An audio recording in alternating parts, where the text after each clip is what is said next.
Sorry for that delay. Good to see everybody, so I will jump right on in.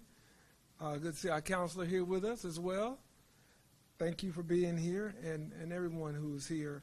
We want to start by pointing out the fact that Montgomery has been getting recognized, and really a lot of the great work that all of our employees here have been doing is really, hey, how you doing? Good to see you. Welcome back. That we have been really recognized by global organizations for the work that we're doing here, and that is because of the hard work and dedication of so many city employees, but also community partners. And last week, the Bloomberg Earthshot Prize Innovation Summit was held, and we're becoming known as a city of technological innovation. This summit challenged invited guests to join in the effort to scale cutting-edge climate solutions. And so this brings me to a major announcement from a couple of weeks ago, and that is the importance of Montgomery's selection as one of 25 cities across the nation to participate in the prestigious Bloomberg American Sustainable Cities Initiative. It's something that cannot be understated. This is an incredible honor and a testament to the resilience, innovation, and determination of our community to build a sustainable future for our residents. You know, as we think about some of the tragedy that has happened with the recent hurricane, Helene, we're seeing more and more impacts from climate change. And cities are having to really think through what are going to be our proactive steps that we can take, not only to deal with storms and more frequent situations like that, but also what can we do to build more resiliency in our communities, in our planning, in our implementation. And this initiative, launched by Bloomberg Philanthropies, comes at a pivotal moment for cities like ours. Climate change isn't just an environmental issue. It's a challenge that touches every aspect of our lives, from our economy and infrastructure to the health and well-being of our neighborhoods. This selection empowers Montgomery to design and implement transformative solutions that will address climate change, enhance economic opportunities, and strengthen our respective communities. Through this groundbreaking program, we will receive multi-year, deep support and technical assistance to develop climate solutions that are tailored to our city's unique needs. As part of this initiative, we hope to leverage some of the more than $400 billion of new federal funding available for our community. The funds come through initiatives like the Bipartisan Infrastructure Law, the Inflation Reduction Act, and the American Rescue Plan. Our participation in this initiative means we will have up to 3 dedicated innovation staff members who will work closely with City Hall, community partners, and residents. These experts will bring crucial skills in data analysis, policy development, community engagement, and human-centered design to help us craft solutions that promote equity and create opportunities for all Montgomery residents. I want to take this moment to thank Bloomberg Philanthropies for its leadership and support of cities like ours. Their commitment to helping cities creates a more sustainable future for all of us. I also want to thank our community for its continued commitment to progress. This initiative represents a powerful collaboration between the public and private sectors working together to secure a better future for generations to come. As we move forward, we will continue to work together with our residents and partners to build a Montgomery that is climate resilient, economically thriving, and socially inclusive. As the president of the African American Mayors Association, I'm proud to say Montgomery is already becoming known as a city focused on equity and technological innovation. Montgomery has a long history of standing at the forefront of progress, and today we're leading the charge in building a tech ecosystem that fosters innovation and opportunity. Because of this, I was asked to take part in a panel discussion about digital equity organized by BGR Group and Microsoft last Thursday. Montgomery, being known for its role as the birthplace of the civil rights movement, we're now working to be just as bold to lead in areas of innovation and digital equity. The digital divide isn't just about who can get online. It's about much more. It's about access to opportunity. In this rapidly advancing AI economy, technology is driving everything from jobs to education and even healthcare. To ensure that our residents have the tools, knowledge, and skills to thrive in this new landscape is not a matter of fairness, but it's a matter of economic survival. Every resident deserves a fair shot at success in this digital era. In Montgomery, we have made significant strides toward bridging the digital divide, but we know we have much more to do. We have to complete our broadband map and figure out how we fulfill some of those areas that don't have access to high-speed internet for all the basic needs that they want, much less those that are luxuries. We've made great effort in attracting investments in fiber infrastructure, ensuring that internet access is reliable and affordable. But there's still more that we can do to work together with our citizens in the city of Montgomery. There's more we can do from a local, state, and federal level to make it more accessible for those who are having challenges to access high-speed internet.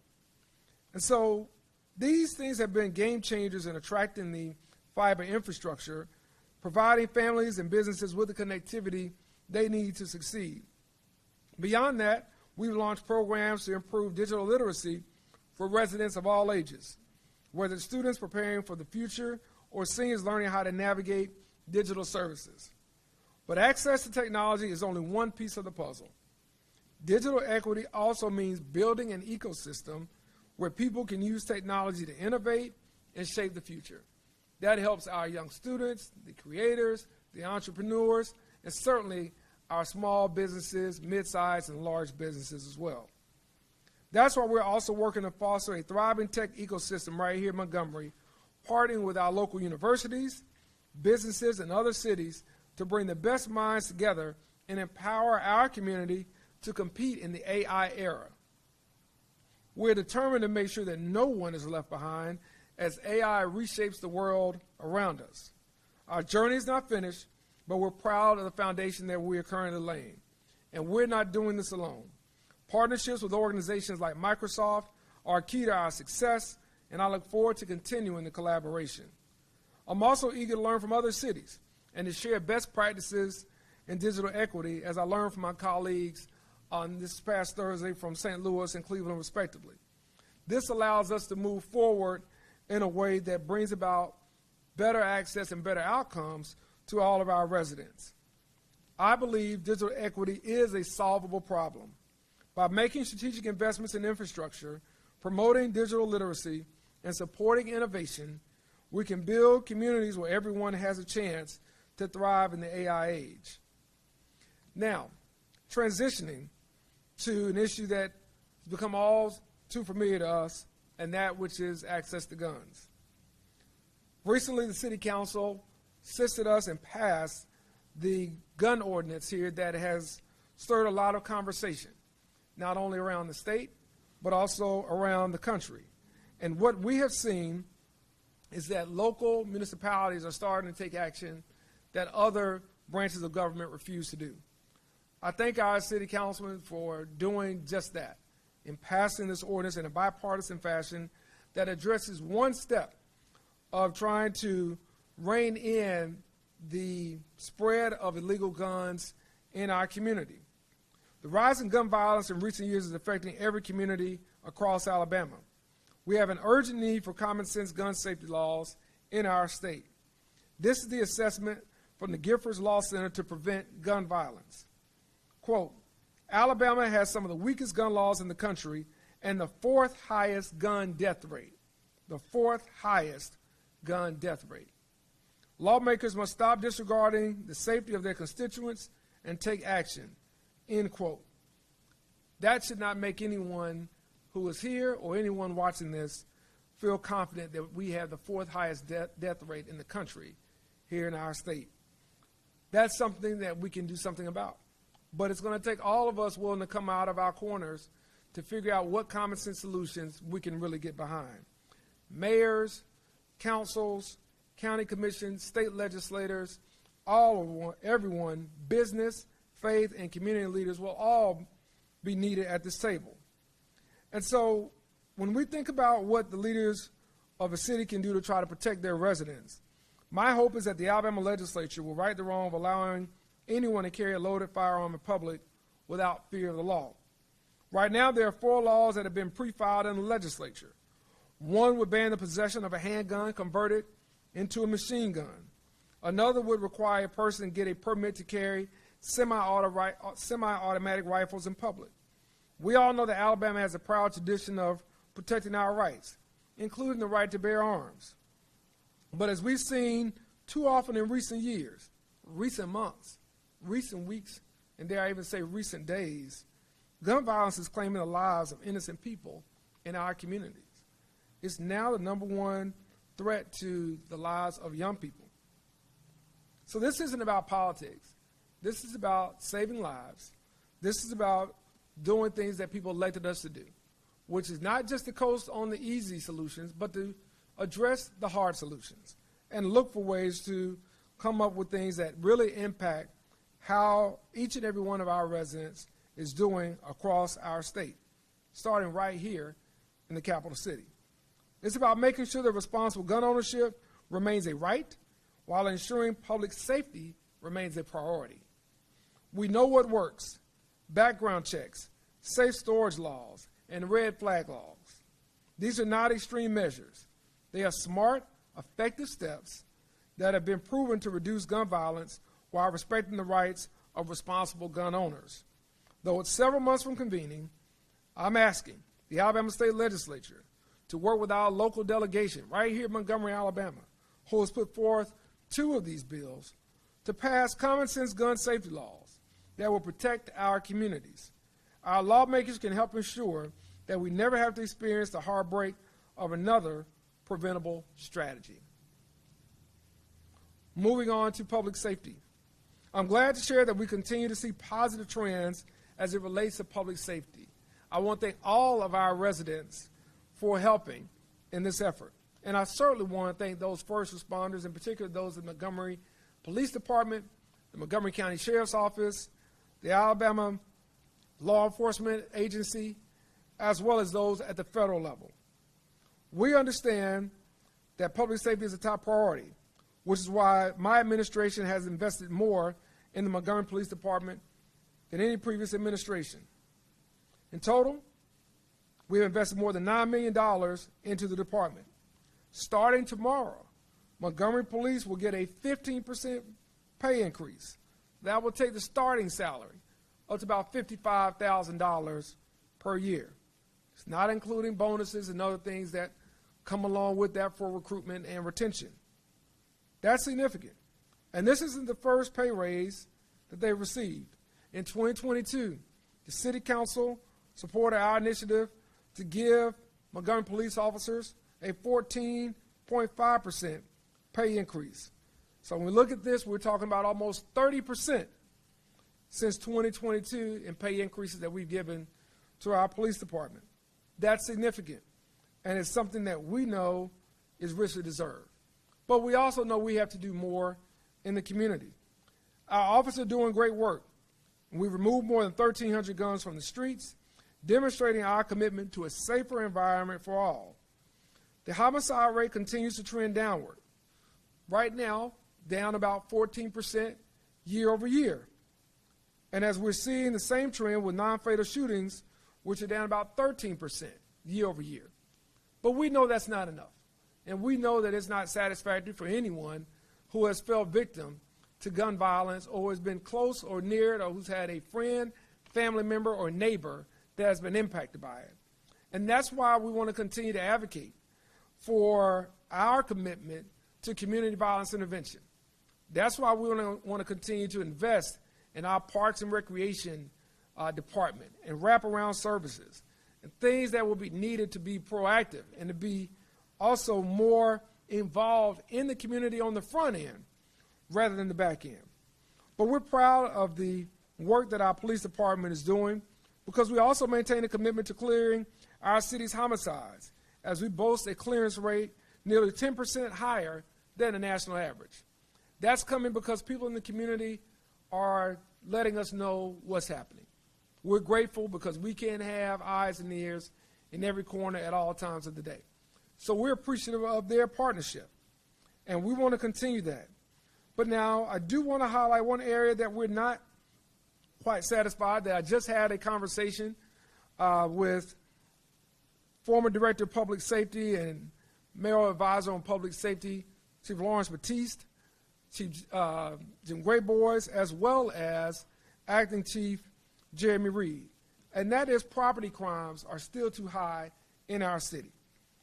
We have been a victim of it at our church very recently. We are seeing buildings, we're seeing houses, we're seeing cars broken into. So we're going to ask, again, for the community's help, whether it's with your technology, your cameras and your doorbells, or whether it's just with your eyes and your ears and your willingness to help. If you see something, say something. We have to make sure that a person's property or organization's property or a business's property remains sacred and intact, whether they are open or closed. And we are coming up with additional ways to try to address this issue as we have others that we have seen impacting our community. Property crimes can be distressing because when it's your home that's been burglarized or if it's your car that's been broken into, that feels very personal. And so we want to make sure that you know that's a high priority for us and that we will be tweaking some things to impact and affect the bad guys. Those are things that we're going to continue to monitor through data, and we're going to continue to respond to as well to bring about positive results. And so we'll be sharing more of this with the public in the upcoming weeks and months ahead. Finally, I want to address Dr. Melvin Brown's announced resignation from the Montgomery Public Schools. As I mentioned before, it's a significant transition, one that impacts our community in a major way. His departure marks the end of a period of strong leadership that brought tangible progress to our schools. Dr. Brown's vision and dedication have steered our district in the right direction, helping to make a real difference in the lives of our students. However, it's important to recognize the full context of this resignation. Dr. Brown has made clear that the decision to step down was not just about external things regarding his career or anything else. It was in part driven by challenges that should concern all of us. These challenges include instances of micromanagement from some, not all, of the school board, and regrettably, personal rumors that were spread by a board member. These things should never come into the context of anyone who's holding elected office. This environment, as you can imagine, made it difficult for Dr. Brown to continue leading effectively despite his best efforts to prioritize the needs of our students and the future of our schools. As a parent of 2 students in the Montgomery Public School system, I am deeply grateful for Dr. Brown's leadership. I've seen firsthand his commitment to collaborating, and those things have led to positive results that have improved education for all school children. His leadership has laid a foundation for a brighter future, even amid the challenges he faced. While Dr. Brown's departure is a significant loss, I want to personally thank him for meeting with me on a regular basis to talk about the progress the school system was making, but also some of the challenges that remained and some of the ideas that he had to try to address those. I certainly wish he and his family the best in their future endeavors, and we as a community have to learn from this experience to ensure that our school system continues to prioritize our education, not just what we like and when we like it, but prioritizes public education above all else. And I think that has to be one of the takeaways from this circumstance. So with that said, I will close my remarks and open it up for any questions. Yes. Hi there.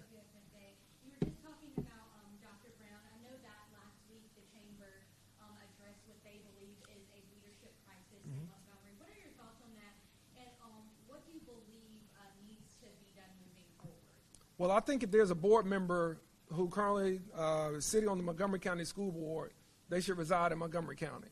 So I'll start there. And I think if we have a board member who does not reside in Montgomery County School Board, they should step down. So one, you have to have people who are truly vested in this school system and in this community. Can't play it both ends against the middle. So I think that's number one.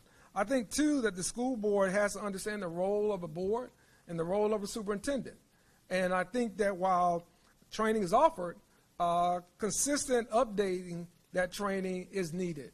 And more importantly, practicing what you learned is needed. So we have to, really challenge the school board to show us a path forward, show us what will change. Because I think that quite often people discount quality leadership.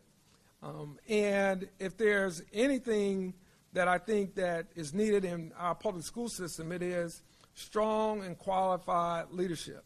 And that's not often something that you can just walk out on the street and find a good superintendent. And I think sometimes when we're considering decisions, we have to think about those consequences and what are the indirect impacts of a decision that may be made. If people are in their feelings about something personal, that should not impact anything professional. Those are things that we have to be able to work out as leaders, as elected officials, to figure out a way to maintain the goals and objectives of whatever body that we are working towards. So changing superintendents 2 years in does not show anyone that our school board is the place of stability. So how do you then attract someone equal or better quality than the leader you just replaced? I don't know that those things were thought through, because I think that in some cases, some of these issues became personal. And the elected officials have to do a better job of addressing those things that are personal. We're all human, we understand that, but not allowing that to get in the way of the goals and objectives of the organization.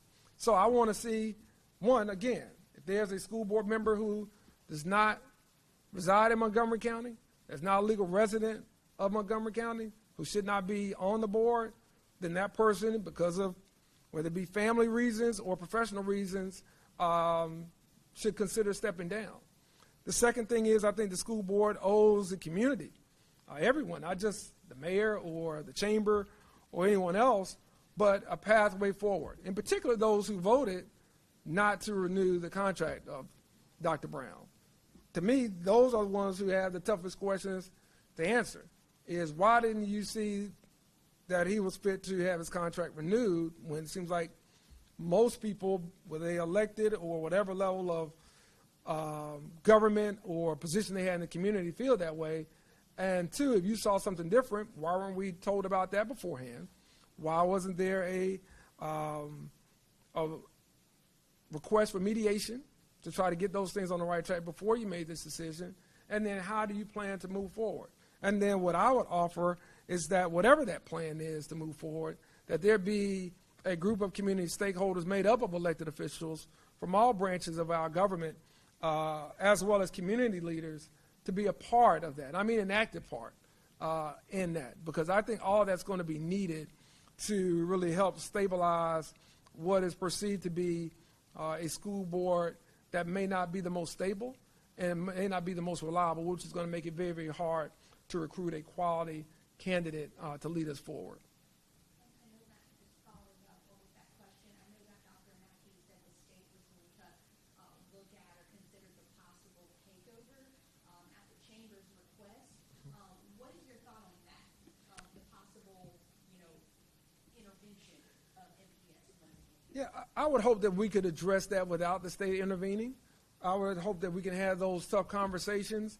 We had tough conversations a few years ago when it came to raising the ad valorem tax.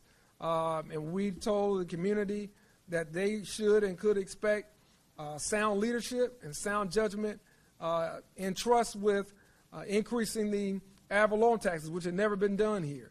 We have to have those same conversations.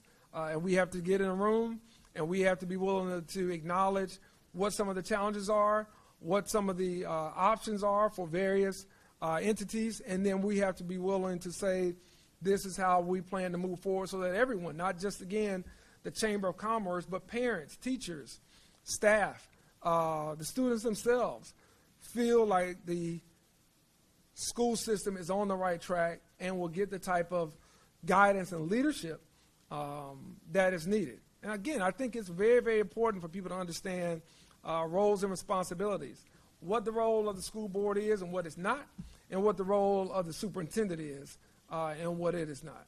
I guess I'll continue. Okay. Question, Con,